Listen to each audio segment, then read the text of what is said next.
Deux élèves, deux parcours. Florian au lycée Choiseul et Lily au collège Ronsard. Ce qui pourrait sembler banal pour d'autres est pour eux plus difficile. En tant qu'enfant handicapé, ils bénéficient de la présence d'un adulte accompagnant depuis le CP. À sa naissance, Florian a manqué d'oxygène. Infirme moteur, pour lui, aller à l'école a nécessité des aménagements. Tu viens, Florian, on va regarder des photos. Ouais. J'ai trouvé des photos de toi à l'école. Ses parents se sont battus pour qu'il aille dans une école normale. Tu te rappelles de tous tes copains là, et copines? Ouais. Regarde. Tu n'as plus tes lunettes. Quand on est arrivé ici, on a eu beaucoup de mal parce que déjà, il n'y avait pas eu d'enfants handicapés à l'école. Il n'y avait aucune structure, rien de près. Même pas une rampe d'accès pour un fauteuil, rien du tout.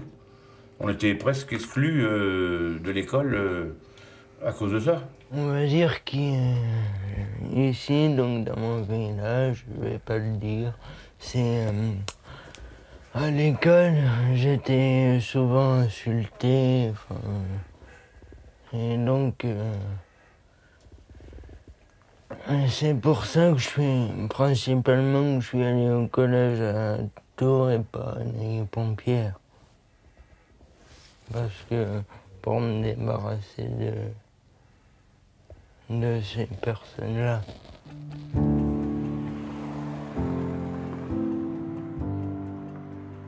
Plus d'un habitant sur deux sur la Terre, un habitant sur deux habite en ville. Florian a besoin d'un accompagnement toute la journée. Il est suivi à temps plein par deux auxiliaires de vie scolaire. Ce matin, c'est le jour de Carole. Il est pas plus long dans la réflexion qu'un autre élève, parce que c'est un gamin qui est même super intelligent, mais ça lui demande plus de temps, de réflexion et de concentration. C'est un petit peu plus long à démarrer. Ce livre soit calomnié. Alors, que ce livre soit calomnié. Qu'est-ce que ça signifie, ça? Claudia? Qu'on en parle en son absence et qu'on en... Il faut justement, je pense, de temps en temps l'oublier, cet handicap. Même si parfois ça revient au grand galop dans la manière de prendre les cours, la manière de travailler avec l'élève, aider l'élève à se concentrer, à se reconcentrer, à bien comprendre la consigne que l'enseignant demande. À 12 ans, Lily est en 6e. Faute d'auxiliaire, elle a redoublé son CP. Atteinte de ce que l'on nomme un trouble invisible, une sorte de dysphasie, il lui est impossible de retranscrire certains sons. Sans Claire, l'école est un calvaire pour elle. Vous êtes comme l'ange gardien de Lily, un petit peu quand même. Je suis peut-être des fois un peu trop sur elle, mais je veux qu'elle réussisse, donc je regarde tout ce qu'elle fait. Des fois, j'essaye, parce qu'il faut aussi lui donner de l'autonomie, donc c'est prendre aussi des distances. Regarde bien Déjà, tu vas regarder celle-ci. Elle est où, celle-ci? Voilà, donc tu vas trouver tout de suite. Elle est là. Celle qui va se trouver juste à sa droite. Après, ton arête qui est là. D'accord, c'est celle-ci. Et qu'est-ce qui va venir se mettre au-dessus? Alors justement, pourquoi tu peux le tourner? Regarde bien. Ah du coup, elle est là, ici. C'est une sacrée charge de travail qu'on leur donne, de sacrées responsabilités. Et au quotidien, je pense qu'effectivement, d'être tout le temps là, à rabâcher, à expliquer, ça demande une énergie folle. En CM2, Lily devait intégrer un établissement spécialisé. Mais ses parents ont bataillé pour qu'on leur accorde une chance au collège. Lily est suivie depuis 6 ans par Claire, la même auxiliaire de vie. Un accompagnement idéal, mais un cas quasi unique dans l'éducation nationale. Claire me donnait plusieurs codes couleurs, ce qui m'aidait. On passait plus de temps sur un exercice. Voilà. Tes notes se sont mises à remonter, qu'est-ce qui s'est passé? Dès que j'ai eu Claire, oui, elles sont remontées. Claire lui a surtout appris à avoir confiance en elle. Et c'est ce qui manquait à Lily.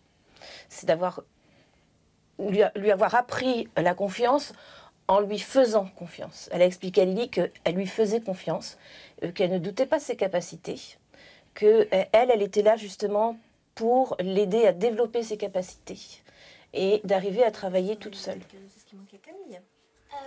Ici, la famille et l'équipe pédagogique travaillent ensemble. L'école s'adapte à l'enfant. Avant, c'était les enfants qui devaient s'adapter à l'école, et ce, malgré cette loi sur l'éducation du 30 juin 1975. Attendu depuis de longs mois, le projet de loi en faveur des handicapés est présenté ce matin à l'Assemblée nationale par René Lenoir, secrétaire d'État à l'Action sociale. Une loi peu appliquée sur les 200 000 enfants, à peine 10% étaient intégrés dans des écoles dites normales. En 1995, en Indre-et-Loire, face à un problème d'intégration, José Puig, alors inspecteur d'académie, fait appel à Mireille Malo, présidente d'Handicap Conseil, pour recruter des accompagnants scolaires. Ailleurs, à Marseille, dans la Sarthe, les associations se fédèrent, c'est la naissance des auxiliaires de vie. Ah, Lise. Alors, c'est quand? C'était dans les tout débuts où on a créé les Lise, elle a quel âge là? Renan. En 1997, quand la loi sur les emplois jeunes passe, le duo se précipite chez le préfet pour recruter.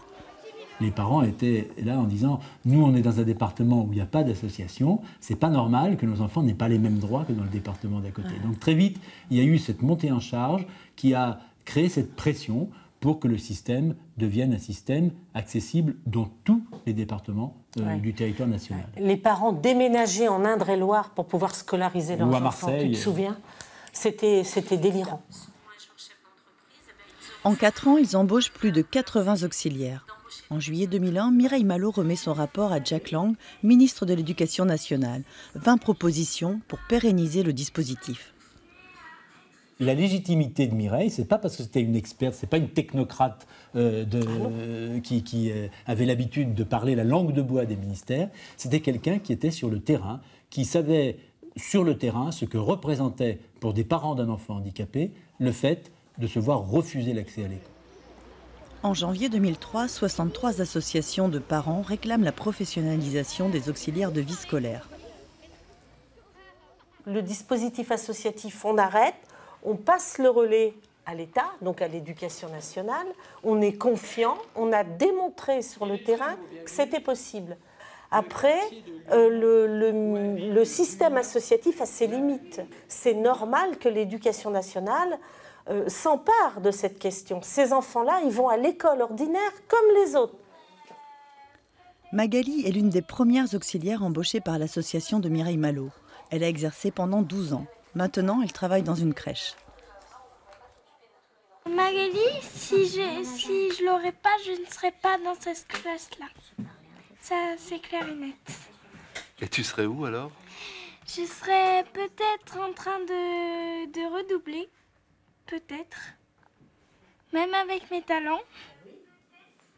Quand on est passé d'associatif à l'éducation nationale, on avait moins d'heures auprès des enfants, donc c'était compliqué à gérer pour nous dans le suivi et pour les élèves, parce que j'ai même eu des enfants myopathes qui n'avaient pas de plein temps. Emploi solidarité, contrat aidé, un turnover s'instaure. Pour Magali, l'éducation nationale n'a pas joué le jeu. Le fait d'avoir augmenté le nombre et d'avoir recruté à tout va alors qu'il n'y a pas de formation initiale, forcément, ça se dégrade sur la fonction d'AVS. Enfin, pour connaître les divers handicaps, on ne va pas travailler avec un enfant trisomique comme on va travailler avec un enfant autiste. Oui, mais là, regarde, faut que tu reprennes ta question. Au cours 20 heures à 600 €, bah non, je veux dire, c'est pas possible. Quand on a une femme, même seule, enfin, c'est pas possible. Avec un loyer, c'est pas possible.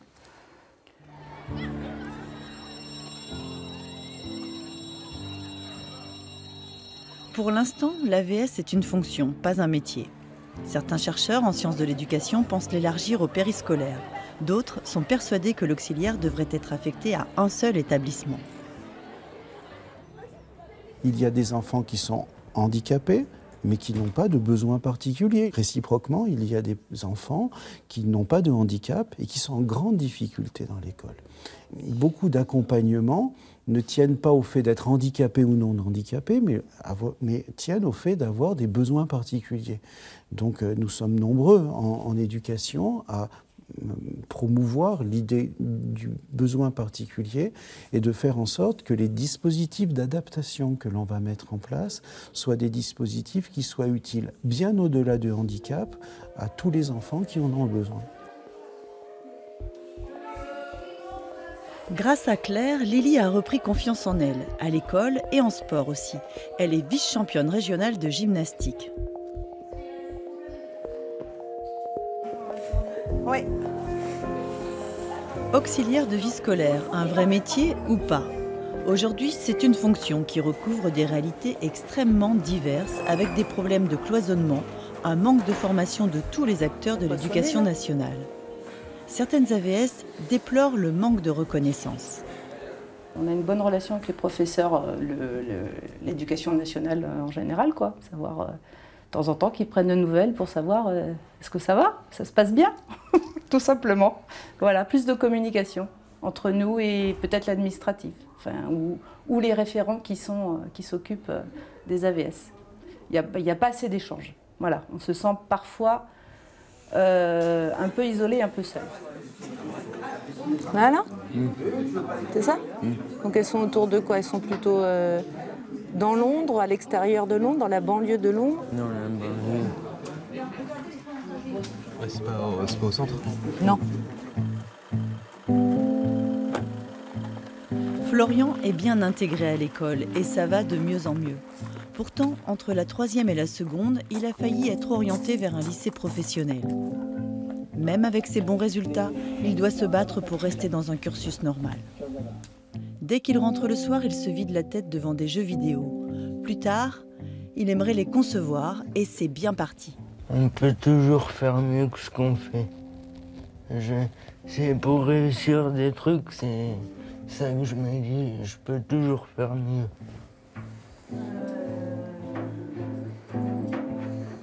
Avec Florian et Lily, les élèves découvrent que la différence est une richesse. Ils ne les considèrent plus uniquement par leur handicap. Quand ces élèves vont dans la même école que les autres, on parle d'inclusion scolaire. Une inclusion scolaire réussie, c'est l'école de la vie. Elle permet de répondre aux transformations de la société.